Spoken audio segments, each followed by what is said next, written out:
പറഞ്ഞാൽ ലൈംഗികതയാണ്. കേവല ലൈംഗികതയ്ക്ക് വേണ്ടി എന്തൊക്കെ പൂവുകൾ മേടിച്ചാലും, എന്തൊക്കെ ചോക്ലേറ്റ് മേടിച്ചാലും, എന്തൊക്കെ സമ്മാനങ്ങൾ എന്റെ പ്രിയപ്പെട്ടവർക്ക് കൊണ്ട് കൊടുത്താലും അത് നിലനിൽക്കുന്ന സ്നേഹമല്ല. അത് കാമത്തിന്റെ അതിർവരമ്പുകളിൽ നിന്നുള്ളതാണ്. അതിന് ലോകത്ത് നിലനിൽപ്പില്ല, അതിന് പ്രസക്തിയില്ല.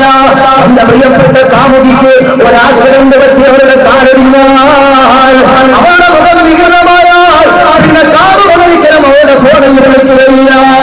സൗന്ദര്യത്തെ അടിസ്ഥാനപ്പെടുത്തിയിട്ടാണ് കാമുകബന്ധവും കാമുകിബന്ധവുമുള്ളത്. എങ്ങനെയാ?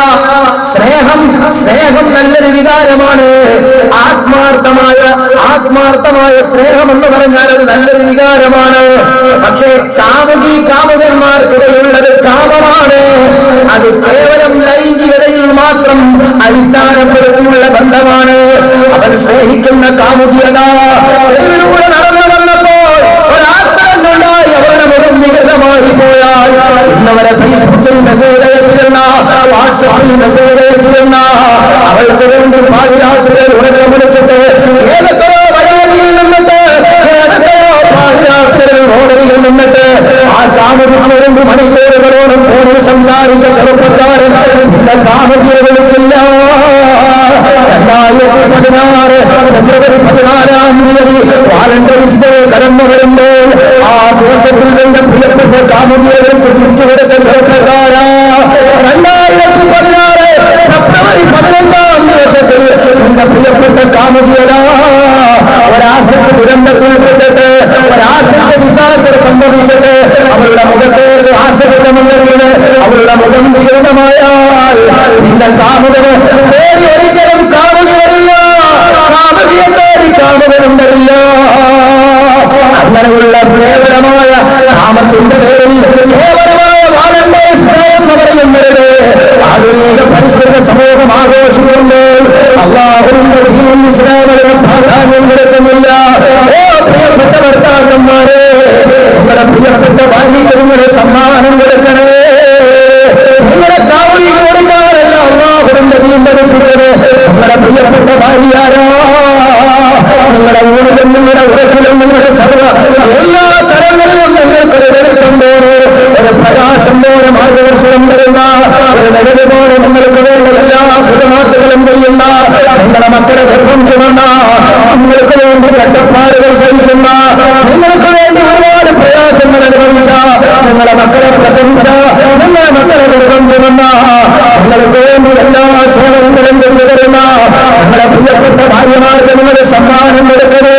അത് നിങ്ങൾ ചോരവരുടെ വായിൽ വെച്ച് കൊടുത്തിട്ടാണെങ്കിലും, ഒരു മിഠായി എടുത്ത് ധരിച്ചവരുടെ വായിൽ വെച്ച് കൊടുത്തിട്ടാണെങ്കിലും അത് അല്ലാഹുവിന്റെ അടുക്കൽ വലിയ പുണ്യമുള്ളതാ, അല്ലാഹുവിന്റെ അടുക്കൽ വലിയ പദവിയുള്ളതാ. 14 തീയതി ഫെബ്രുവരി 14 വാലന്റൈൻസ് ഡേ വരുമ്പോൾ കാമുകിയെ തേടിപ്പോകുന്ന കാമുക, കാമുകനെ തേടിപ്പോകുന്ന കാമുകി, ആ സ്നേഹം നിലനിൽക്കുന്ന സ്നേഹമല്ല, അല്ലാഹുവിന്റെ ദീനിൽ വേദിച്ച സ്നേഹമാണ്. ഹലാലായ സ്നേഹങ്ങളെല്ലാം നിലനിൽക്കുന്നതാണ്. അത് അനുവദനീയമാണ്. അല്ലാതെ വാലന്റൈൻസ് ഡേ ചെറുപ്പക്കാർ അവൻ അടിസ്ഥാനപ്പെടുത്തിയത് എന്താണ്? കേവലം സൗന്ദര്യം മാത്രമാണ്. സൗന്ദര്യമില്ലെങ്കിൽ പിന്നെ അവന് കാമുകനെയും വേണ്ട, അവൾക്ക് കാമുകിയും വേണ്ട. ആ ഒരു അവസ്ഥയാണ്. കാമുകനത്തേടി കാമുകി വരുന്നത് കാമുകനും സൗന്ദര്യം ഉണ്ടായിരിക്കുമ്പോഴാണ്. നാളൊരു സമയത്ത് എത്ര ബന്ധങ്ങളാണ് സഹോദരങ്ങളെ ഛിദ്രമായി പോയത്. എനിക്കറിയും, ഒരു അപകടത്തിൽപ്പെട്ട് ഭർത്താവിന്റെ ചലനശേഷി നഷ്ടപ്പെട്ടു പോയി. പിന്നെ ഭാര്യ പറഞ്ഞു, എനിക്ക് നിങ്ങളെ വേണ്ട. അവര് പോയി. എത്ര സ്നേഹം! അവർ പ്രണയ കല്യാണമായിരുന്നു. പ്രണയ കല്യാണം കഴിഞ്ഞ് 1 മാസം ജീവിച്ചിട്ടില്ല. കോളേജിൽ ഫസ്റ്റ് ഇയറിൽ പ്രണയിക്കാൻ തുടങ്ങിയതാണ്. 5 വർഷം അവർ തുടർച്ചയായിട്ട് പ്രണയിച്ചു. എന്നിട്ട് അവരെ കല്യാണം കഴിച്ചു. 1 മാസം കഴിഞ്ഞപ്പോൾ കാമുകൻ ആക്സിഡന്റ് ഉണ്ടായി. അവന്റെ ചലനനിശ്ചലങ്ങൾ നഷ്ടപ്പെട്ടുപോയി. അവന്റെ തലാമസിലോ അവിടെ തലയടിച്ചു കഴിഞ്ഞിട്ട് ന്യൂറോളജിസ്റ്റോട് പറഞ്ഞു, ഇനി മേലാൽ അവൻ എഴുന്നേൽക്കില്ല. പിന്നെ അപ്പോഴേ ഭാര്യ പറഞ്ഞു, 5 വർഷം കാമുകനായി നടന്ന അവസാനം മാതാപിതാക്കളെ എല്ലാം വിഷമിപ്പിച്ച് ദുഃഖിപ്പിച്ച് കല്യാണമൊക്കെ കഴിച്ച് അവസാനം പറഞ്ഞു, എനിക്ക് അവനെ വേണ്ട. ഈ തളർന്നു കിടക്കുന്ന ഒരു പേപ്പർ പോലെ തളർന്നു കിടക്കുന്ന ഈ സാധനത്തിന് ഞാൻ എന്ത് ചെയ്യാനോ? ബന്ധങ്ങളൊന്നും നിലനിൽക്കുന്ന ബന്ധങ്ങളല്ല.